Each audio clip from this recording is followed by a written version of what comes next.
Si vous suivez l'actualité high-tech, vous le savez qu'il n'y a quasiment plus de pause dans l'année. On est au mois d'août, fin du mois d'août. Il y a chez un constructeur qui, même historiquement, en plein cœur de l'été, nous fait des grosses annonces. Et on va se parler ici de téléphonie mobile. Je suis chez Samsung avec Carole. Bonjour Carole. Bonjour. Comment allez-vous? Très bien, et vous? Bon, on va peut-être se tutoyer. On peut. Allez, on peut se tutoyer. Allez, on va se tutoyer, ça va tout de suite lever des barrières. Donc, pas de vidéo aujourd'hui sur la télé ici chez Samsung, leader historique du marché de la télé et acteur également très très important sur le monde de la téléphonie mobile. Et vous, c'est vrai qu'historiquement, au mois d'août, vous nous faites toujours des annonces, histoire d'attaquer la rentrée en pleine forme, ou en tout cas d'attaquer sur les chapeaux de roue, quoi. Tout à fait. Attaquer la rentrée en pleine forme, c'est bien le mot. Et aujourd'hui, on se retrouve pour se parler du nouveau membre de la famille Galaxy S26, notamment le Galaxy S26 FE, qui arrive très prochainement. Donc c'est le dernier membre de la famille Galaxy S26 qui va permettre de proposer aux consommateurs un smartphone premium avec un tarif qui va être plus attractif. Comment il est accueilli par rapport à tous vos autres produits dans les linéaires? Alors c'est une gamme qui est très importante pour nous, la gamme FE, parce que c'est le premium, un tarif qui est plus attractif avec des belles innovations aussi, des performances de pointe et également des écrans et un design qui fait plaisir, avec lequel on a envie d'avoir et qui est agréable à prendre en main notamment. Ok, alors justement, puisque tu as abordé cet aspect design, est-ce qu'on commencerait pas par cette logique de form factor? On va se parler des pure specs avec la diagonale de l'écran, sa résolution, sa définition, etc.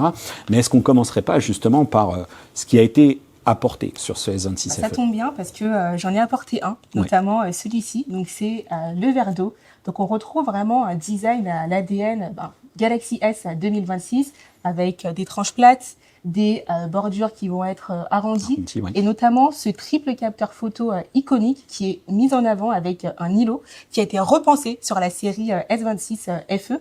Pourquoi ? Parce que cet îlot va vraiment venir épouser l'intégralité des objectifs et éviter à chaque fois que des microparticules de poussière viennent s'insérer entre eux. Effectivement, ce qu'il faut bien comprendre, c'est que les trois blocs optiques, désormais, ne sont plus cerclés en relief dans l'appareil. Ils restent en relief, mais ils sont d'une certaine manière habillés par cette coque pour éviter, comme tu l'as dit, les saletés. La façade, elle est plutôt élégante, comme toujours. On voit qu'on a des bordures également assez fines sur tout le contour, légèrement un petit peu plus bas, un petit peu plus épaisse sur la partie basse. Qu'est-ce que tu voudrais maintenant aborder sur cette partie-là? Par quoi on commence? J'ai un peu envie de te laisser la main presque. On peut parler de photographie? Allez, c'est parti. Cette première brique qui est la créativité, comme tu l'as appelée, très importante pour vous. Exactement. Donc ça, c'est un aspect qui est vraiment très important sur le Galaxy S26 FE.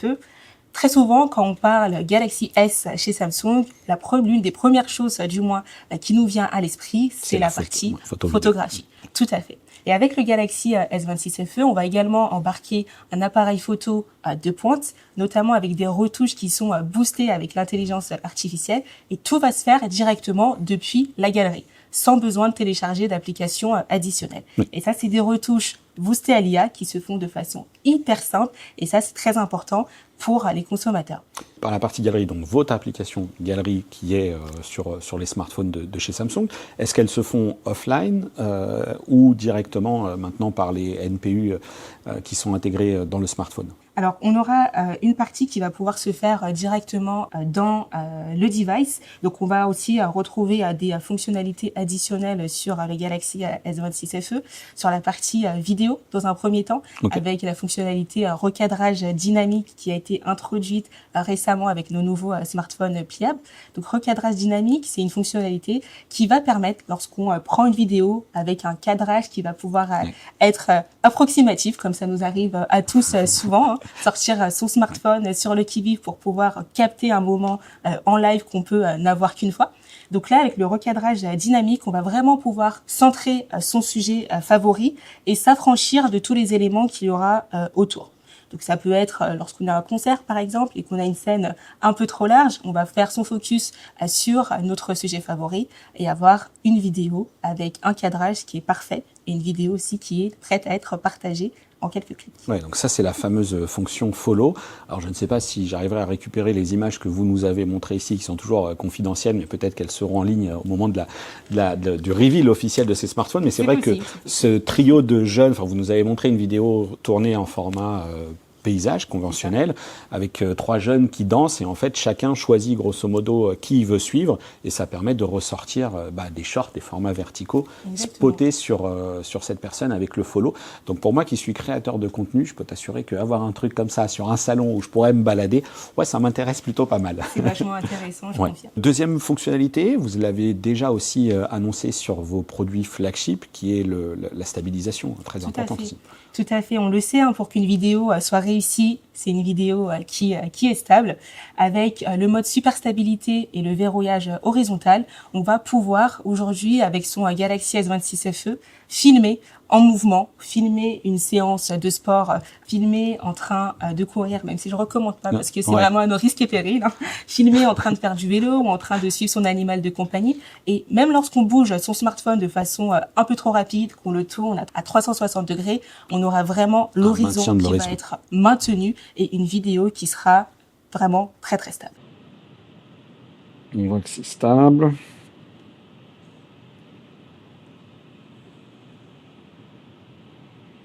Forcément, je tourne, tac, je vais chercher la lecture. Ok, et go, c'est parti, hop. Donc là, ça play, ok. Ah si, tu vois, le 360 fonctionne. La rotation comme ça. On va voir.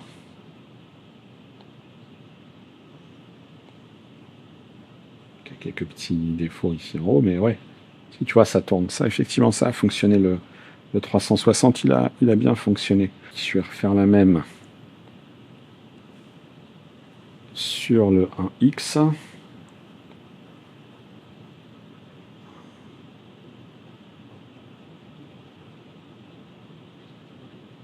Ok, le 1X est moins sujet aux vibrations.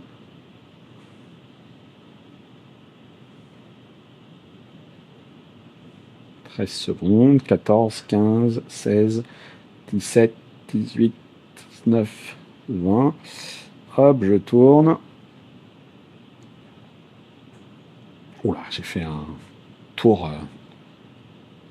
très hasardeux. Mon tour, il est... Hop. Tac. 35 secondes à nouveau. Hop, c'est parti.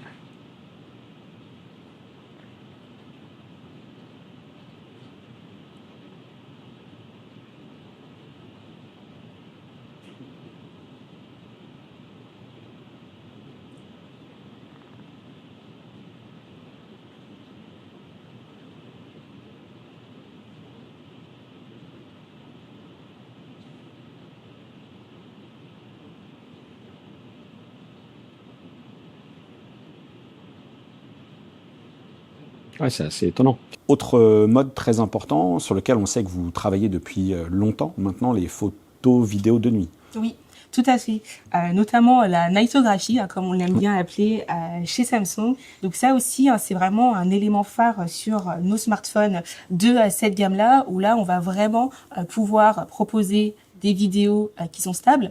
Donc ça, c'est très bien. Mais ce qui est encore mieux, c'est quand on va pouvoir garder, qu'on puisse garder ces qualités aussi d'image ou de vidéo, même à la tombée de la nuit. Et ça, c'est propulsé avec le moteur ProVisual, donc ce qui va permettre d'optimiser les couleurs, d'optimiser les contrastes, optimiser les détails et permettre d'avoir une vidéo qui soit hyper claire, même à la tombée de la nuit, tout en réduisant le grain numérique. Alors vous avez fait une annonce aussi qui concerne cette fois-ci le capteur selfie, le capteur qui est en façade sur le mobile. Et moi j'ai trouvé ça un petit peu amusant parce que vous annoncez en fait que désormais ce capteur selfie, il a un angle légèrement plus ouvert. On était sur 80 degrés sur le S25 FE, du coup, on est d'accord. Et on passe sur 85 degrés. J'ai trouvé ça assez amusant que vous parliez en degrés. Ça fait un discours très grand public. Peut-être que les gens comprendront un peu mieux qu'on est presque à 90 degrés.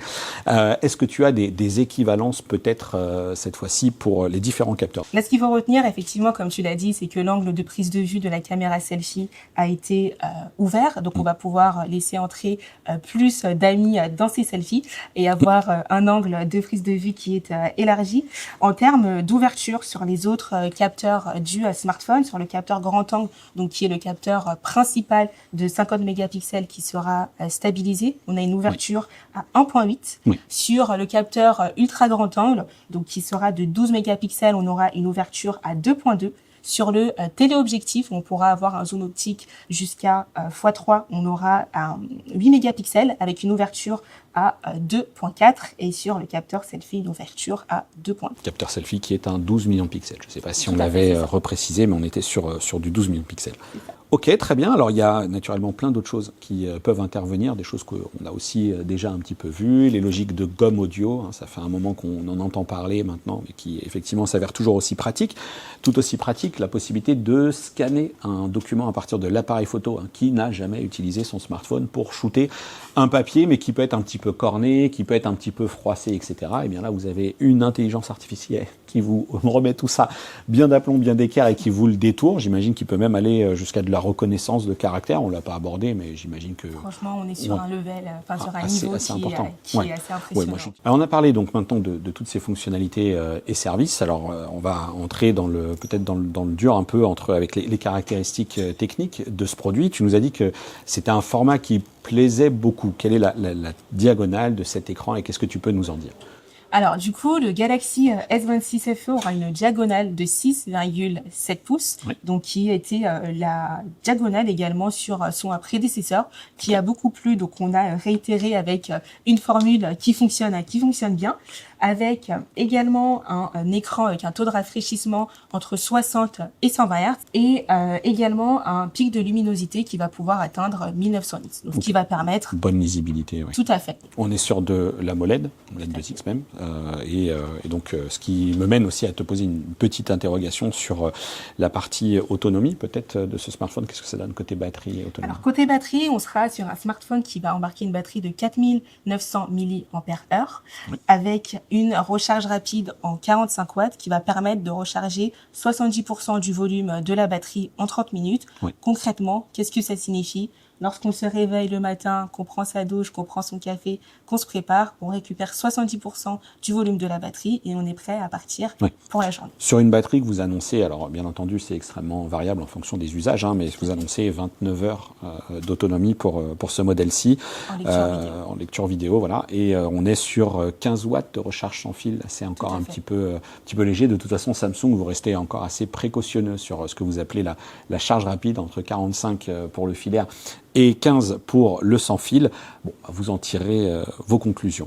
Je te demanderai bien quelques mots sur le processeur. Lui aussi, il est connu, mais il est important de le savoir pour ce smartphone. Donc, on va embarquer sur le Galaxy S26 FE l'Exynos 2500, qui est un processeur qui a déjà fait ses preuves, qu'on a dévoilé sur les Galaxy Z Flip 7, qui sera gravé en 3 nanomètres. 3 nanomètres avec, j'avais relevé quelques petits chiffres, donc les évolutions. Par exemple, la partie NPU, Neural Processing Unit, qui évolue de 51%, GPU 24% supérieur, CPU 11% plus performant. C'est par rapport au S25 FE, ces chiffres-là? C'est par rapport au S25 FE, tout à fait.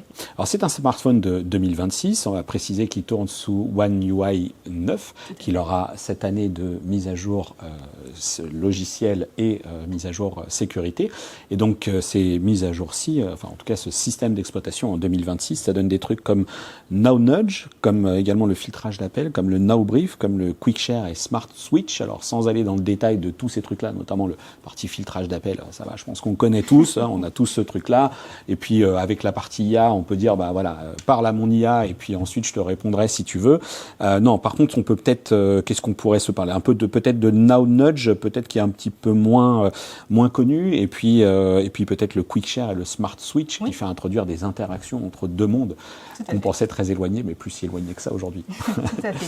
On commence commençons par NowNudge. Donc NowNudge, c'est cet agent proactif qui va anticiper pour nous notre prochaine demande, qui est disponible directement depuis le clavier Samsung.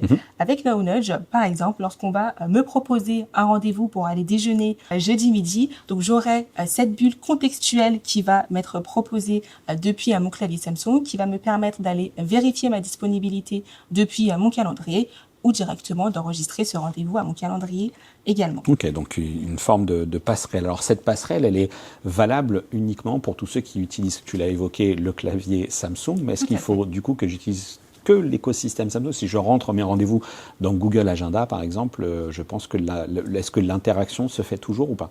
Alors, NowNudge, effectivement, c'est présent sur le clavier Samsung. Donc, c'est une fenêtre contextuelle, je dirais même plutôt une bulle contextuelle qui va apparaître depuis le clavier Samsung, qui n'est pas disponible que via les applications Samsung. On peut également le retrouver sur des applications tierces comme WhatsApp ou également Instagram. Oui, mais est-ce que le fait de te proposer, par exemple, un rendez-vous, un déjeuner pour jeudi midi, est-ce que si dans mon agenda, je n'ai pas renseigné que jeudi midi, j'ai déjà un rendez-vous avec quelqu'un d'autre et que je l'ai fait dans mon Google Agenda, mais pas dans mon agenda Samsung, par exemple, l'application Agenda qui est la vôtre, est-ce que ça va fonctionner quand même ou pas? Très souvent aujourd'hui, les agendas quand même Google et l'agenda Samsung sont liés, mais c'est vrai que pas pour tout le monde. Donc effectivement, NowNudge est plutôt disponible avec le calendrier faut Samsung. Faut avoir ce petit réflexe de dire si je veux bénéficier de toutes les fonctions IA que vous proposez, le mieux est de rester, entre guillemets, dans votre écosystème aussi applicatif. Tout à fait. Il y a la partie photo, très rapidement, on peut dire, tiens, je suis parti pour ma part au Portugal cet été, et si là, d'ici dans une discussion, ça ressort, votre IA, une nouvelle fois, peut me proposer d'aller accéder comme ça directement en photo, c'est ça. NowBrief, pareil, je pense qu'aujourd'hui, c'est quelque chose qui est assez connu, ce fameux récap intelligent qu'on reçoit le matin pour planifier sa journée. Ça, c'est assez pratique, encore une fois, il faut utiliser les bonnes applis pour cela. QuickShare et SmartSwitch, pour finir avant d'en arriver au prix de ces mobiles. Qu'est-ce que ces trucs-là? SmartSwitch, on commence à connaître. QuickShare aussi, sauf qu'il y a des interactions qui me semblent intéressantes à préciser. Elles sont même plus qu'intéressantes à préciser, parce qu'on est très content de ça. QuickShare, c'est cet outil qui va nous permettre de transférer de façon instantanée du contenu.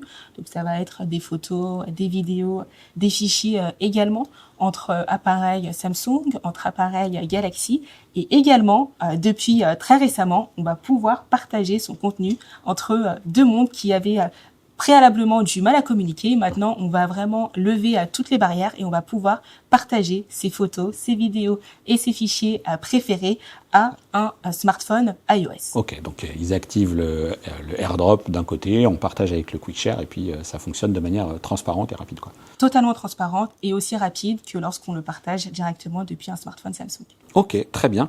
Et donc il y avait ce dernier petit truc, le Smart Switch, qui est tout simplement la restauration en fait la migration vers un nouveau téléphone qui est totalement accompagné maintenant pour les gens qui se disent tiens, il faut que je change mon smartphone, c'est chiant, ça va me prendre du temps, il faut que je fasse mes sauvegardes. Maintenant tout ça c'est transparent, ça se passe bien. Tout ça c'est vraiment transparent, ça se passe vraiment bien et c'est d'autant plus simplifié que maintenant il suffira uniquement de flasher un QR code pour pouvoir migrer tout ce qu'on a de son ancien smartphone au nouveau. Et ça, pareil, ça fonctionne avec le monde iOS et le monde Android.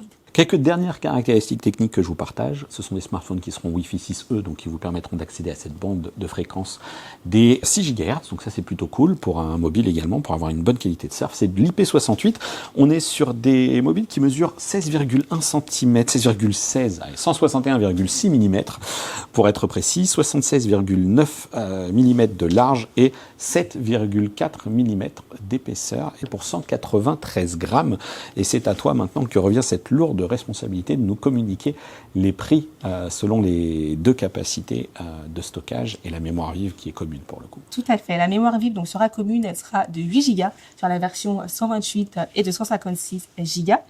Pour le prix, on va commencer à 799 € pour la version 128 Go et pour la version 256 Go, on sera à 899 €. Avec une petite offre, je te laisse nous la dire, là, sur les 6 mois. Allez. Donc pour accompagner ce lancement, nous proposons à nos consommateurs 6 mois d'essai à Google AI Pro, donc qui englobe une multitude de fonctionnalités Google AI, pour le coup, qui seront disponibles sur le Galaxy S26 FE. Très bien. Eh ben, écoute, merci beaucoup, Carole, pour cette présentation. Avec On a grand désormais maintenant l'opportunité que je vous laisse à vous de vous exprimer dans les commentaires. Est-ce que vous voulez me voir tester des smartphones sur la chaîne YouTube? C'est le genre de choses que je reçois de temps en temps, notamment pour essayer des choses j'utilise mon smartphone Samsung pour calibrer mon téléviseur de chez Samsung. Voilà. Bon, allez, exprimez-vous dans la partie commentaires. Comme d'habitude, vous avez également ce QR code qui s'affiche pour me retrouver sur le groupe de discussion Discord. Et je vous dis à très bientôt pour une prochaine vidéo sur la chaîne. D'ici là, portez-vous bien. Ciao. Merci, Carole. Ciao, merci.